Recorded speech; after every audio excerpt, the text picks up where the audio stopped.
سیدہ خدیجہ الکبریٰ رضی اللہ تعالی عنہا کو اللہ رب العزت نے بہت سارا مال عطا فرمایا تھا، تو یہ سارا مال سیدہ خدیجہ الکبریٰ رضی اللہ تعالی عنہ نے اشاعت دین کے لیے وقف فرما دیا تھا۔ تو گویا کہ آپ کا مال اللہ کے دین پر خرچ ہو گیا۔ آپ کے ساتھی، آپ کے دوست سیدنا صدیق اکبر رضی اللہ تعالی عنہ مکہ کے مالداروں میں سے تھے، اور آپ کے دوست نہیں بلکہ آپ کے سسر بھی ہیں۔ سیدہ عائشہ رضی اللہ تعالی عنہا نبی کریم صلی اللہ علیہ وسلم کی زوجہ ہیں، اور سیدنا صدیق اکبر رضی اللہ تعالی عنہ کی صاحبزادی ہیں۔ سیدنا صدیق اکبر رضی اللہ تعالی عنہ نے ایک غزوے میں اپنا سارا کا سارا مال لا کر نبی اکرم صلی اللہ علیہ وسلم کے قدموں میں رکھ دیا تھا۔ اللہ کے نبی نے پوچھا کہ گھر والوں کے لیے کیا چھوڑا ہے؟ تو فرمایا اللہ اور اللہ کے رسول کا نام چھوڑ کر آیا۔ آپ کے دوسرے داماد ہیں سیدنا عثمان بن عفان رضی اللہ تعالی عنہ۔ اللہ تعالیٰ نے بہت سارا مال عطا فرمایا تھا۔ غزوہ تبوک میں سیدنا عثمان بن عفان رضی اللہ تعالی عنہ نے نبی کریم صلی اللہ علیہ وسلم کی خدمت میں جو مال پیش کیا تھا وہ 5.5 تولے سونا، 5.5 کلو سونا اور 19.5 کلو چاندی، 900 اونٹ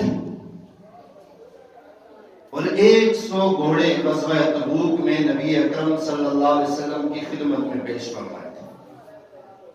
اتنے بڑے مالدار تھے۔ اللہ کے نبی صلی اللہ علیہ وسلم کی یہ ساتھی، میں نے گزشتہ جمعے میں حضرت عبد الرحمن بن عوف رضی اللہ تعالیٰ عنہ کا تذکرہ کیا تھا کہ کتنے بڑے مالدار تھے اور کیسی زندگی گزر رہی تھی۔ اسی طرح زبیر بن عوام رضی اللہ تعالیٰ عنہ، یہ بھی مالدار صحابہ میں تھے۔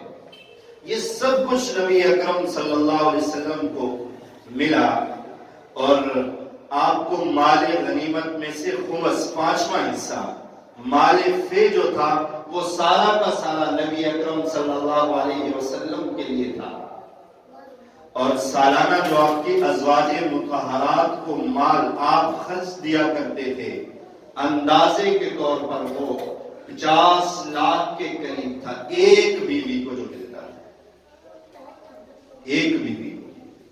80 وسق جو ہیں یہ کھجور میں سے، اور 20 جو ہیں وہ جو میں سے ہر ازواج مطہرات کو ملتے تھے۔ یہ سارا کا سارا 50 لاکھ کے قریب تھا۔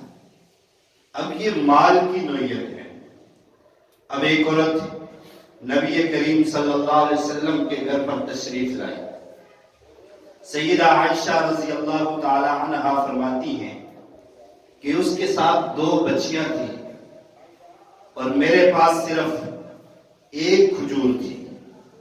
میں نے وہ اسے دے دی، اس نے اس کھجور کو آدھا کر کے دونوں بیٹیوں کو دے دیا اور خود کچھ بھی نہیں کھایا۔ اللہ کے نبی نے فرمایا جس کو 2 بچیوں کے بارے میں آزمایا گیا وہ اس آزمائش میں پورے اترے، اللہ تعالیٰ اس کے لیے جنت واجب فرما دیں گے۔ اور اللہ کے نبی صلی اللہ علیہ وسلم نے اپنے لیے کیا فرمایا؟ حضرت ابو ہریرہ رضی اللہ تعالیٰ عنہ فرماتے ہیں کہ میں نے نبی اکرم صلی اللہ علیہ وسلم سے سنا، اللہ کے نبی نے فرمایا اللہم اجعل رزقا، اے اللہ میرے اور میری اولاد کے لیے اتنا ہی رزق کافی ہے جو گزارا جس سے چل جائے، اتنا رزق کافی ہے۔ سیدنا انس رضی اللہ تعالیٰ عنہ فرماتے ہیں اللہ کے نبی نے فرمایا اے اللہ مجھے مسکین زندہ رکھ اور مسکینوں میں موت عطا فرما اور مسکینوں کی جماعت میں اٹھانا۔ ام المؤمنین سیدہ عائشہ رضی اللہ تعالیٰ عنہ فرمانے لگی لما یا رسول اللہ، اے اللہ کے رسول اس طرح کیوں، وجہ کیا ہے؟ اللہ کے نبی نے فرمایا عائشہ میری امت کے غریب لوگ جو ہیں وہ اغنیاء سے 40 سال پہلے جنت میں داخل ہوں گے، 40 سال پہلے جنت میں داخل ہوں گے۔ اور دوسری روایت میں ہے کہ اللہ کے نبی صلی اللہ علیہ وسلم نے فرمایا یا اے اللہ مجھے مسکین رکھ اور مسکینوں کی جماعت میں رکھ۔ اللہ تعالیٰ نے بہت سارا مال عطا فرمایا سیدہ خدیجہ الکبریٰ رضی اللہ تعالی عنہا کے ذریعے۔ اور اسی طرح ایک حدیث میں آتا ہے کہ اللہ کے نبی صلی اللہ علیہ وسلم نے فرمایا اگر احد کا پہاڑ پورا سونے کا ہو اور مجھے دے دیا جائے تو مجھے یہ پسند نہیں ہے کہ یہ میرے پاس 1 کلو بھی باقی بچ جائے، صرف قرض خواہوں کے دینے کے علاوہ میرے پاس کچھ بھی نہ بچے، کچھ بھی نہ بچے۔ ایک روایت میں آتا ہے نبی کریم صلی اللہ علیہ وسلم نے فرمایا، حضرت ابو ہریرہ کی روایت ہے، ابن ماجہ میں بھی ہے، نبی کریم صلی اللہ علیہ وسلم نے فرمایا کہ مومن کہتا ہے کہ مال یہ میرا مال ہے، میرا مال ہے۔ فرمایا انسان کو جو مال ہے دولت ہے وہ 3 طرح کی ہے، ایک جو اس نے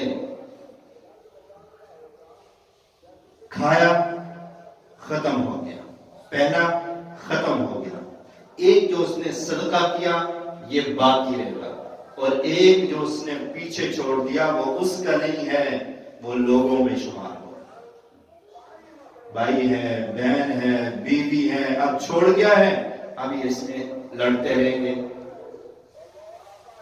ایک حدیث میں آتا ہے نبی کریم صلی اللہ علیہ وسلم نے فرمایا کہ فقر جو ہے، ایک حدیث میں تو یہ ہے، یہ فرمایا کہ کاد الفقر ان یکون کفرا، فقر جو ہے یہ انسان کو کفر تک پہنچا دیتا ہے، کفر تک پہنچا دیتا ہے۔ دیکھیں زہد میں یہ جتنی احادیث گزری ہیں اس کا یہ مطلب نہیں ہے کہ انسان دنیا کو چھوڑ دے اور دنیا سے بالکل ہی بے رغبتی اختیار کرے۔ امام غزالی رحمہ اللہ نے اس کی مثال کشتی کے ساتھ دی ہے، فرماتے ہیں اگر کشتی کے اندر پانی داخل ہو جائے تو کشتی تباہ و برباد ہو جاتی ہے، اور اگر پانی نہ داخل ہو تو پانی اس کشتی کے لیے فائدہ مند ہے اور یہ اس کے اوپر تیرتی رہے گی۔ یہ مال اور دولت بھی انسان کے لیے اس وقت تک فائدہ مند ہے جب اس کے دل میں یہ داخل نہ ہو۔ اگر یہ دل میں داخل ہو جاتا ہے تو پھر انسان کو برباد کر کے رکھ دیتا ہے۔ ورنہ سیدنا عثمان رضی اللہ تعالیٰ عنہ کی میں نے مثال ذکر کی کہ غزوہ تبوک میں کتنا مال اللہ کی راہ میں خرچ کیا، سیدنا صدیق اکبر رضی اللہ تعالیٰ عنہ نے کتنا مال اللہ کی راہ میں خرچ کیا ہے۔ نبی کریم صلی اللہ علیہ وسلم کے ہاں ایک مہمان تشریف لائے، ایک صحابی آئے، اللہ کے نبی کے پاس کھانے کے لیے کچھ نہیں تھا۔ حدیث میں آتا ہے کہ نبی کریم صلی اللہ علیہ وسلم کے ہاں مسلسل 3 دن تک بے فاقے رہتے تھے، اور اسی طرح دوسری حدیث میں ذکر ہے کہ آپ صلی اللہ علیہ وسلم کے پاس 2 دن کے لیے بھی کھانے کو کچھ نہیں ہوتا، جو کچھ آتا سب اللہ کی راہ میں خرچ کر دیا کرتے تھے۔ ایک مہمان تشریف لایا، اللہ کے نبی نے صحابہ سے پوچھا اس کی مہمان نوازی کون فرمائے گا؟ ایک صحابی ہیں، وہ اس مہمان کو گھر لے گئے، بیوی سے پتہ کیا، کہنے لگی بچوں کے لیے کھانے کا کچھ ہے باقی کچھ نہیں ہے۔ فرمایا کھانا تیار کرو، بچوں کو سلا دو، بچوں کو سلا دو۔ بچوں کو سلا دیا اور فرمایا جب یہ مہمان کھانے لگے تو اپنے چراغ کو درست کرنے کے بہانے اسے بجھا دینا۔ اس بیوی نے ایسے ہی کیا. یہ معلوم ہوا کہ یہ دونوں بھی کھانا کھا رہے ہیں. یہ صحابی، یہ مہمان جو رسول اللہ صلی اللہ علیہ وسلم کا ہے، یہ بھی کھانا تناول فرما رہے ہیں.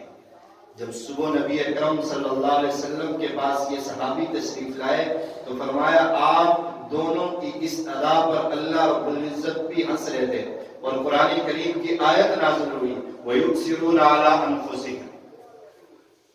قرآن کریم کی یہ آیت نازل ہوئی. اس لیے میرے عزیز دوستو، بزرگوں، اللہ کے نبی صلی اللہ علیہ وسلم بحیثیت مالدار، اللہ کے نبی کو اللہ نے بہت کچھ عطا فرمایا تھا، لیکن اللہ تعالیٰ کے راستے میں اللہ کے نبی نے سب کچھ خرچ کر دیا. مال فے میں جو ملا، خمس میں جو ملتا تھا، یہ سب اللہ کے راستے میں خرچ کر دیتے. ایک مرتبہ سیدہ عائشہ رضی اللہ تعالی عنہا سے پوچھا کہ ایک بکری جو آئی تھی، گوشت آیا تھا، تو اس کا کیا بنا؟ ام المؤمنین نے فرمایا یا رسول اللہ، سارے کا سارا میں نے صدقہ کر دیا ہے، 2 کاتفین، اگلے جو 2 پاؤں ہیں وہ ابھی گھر میں بچے ہوئے ہیں.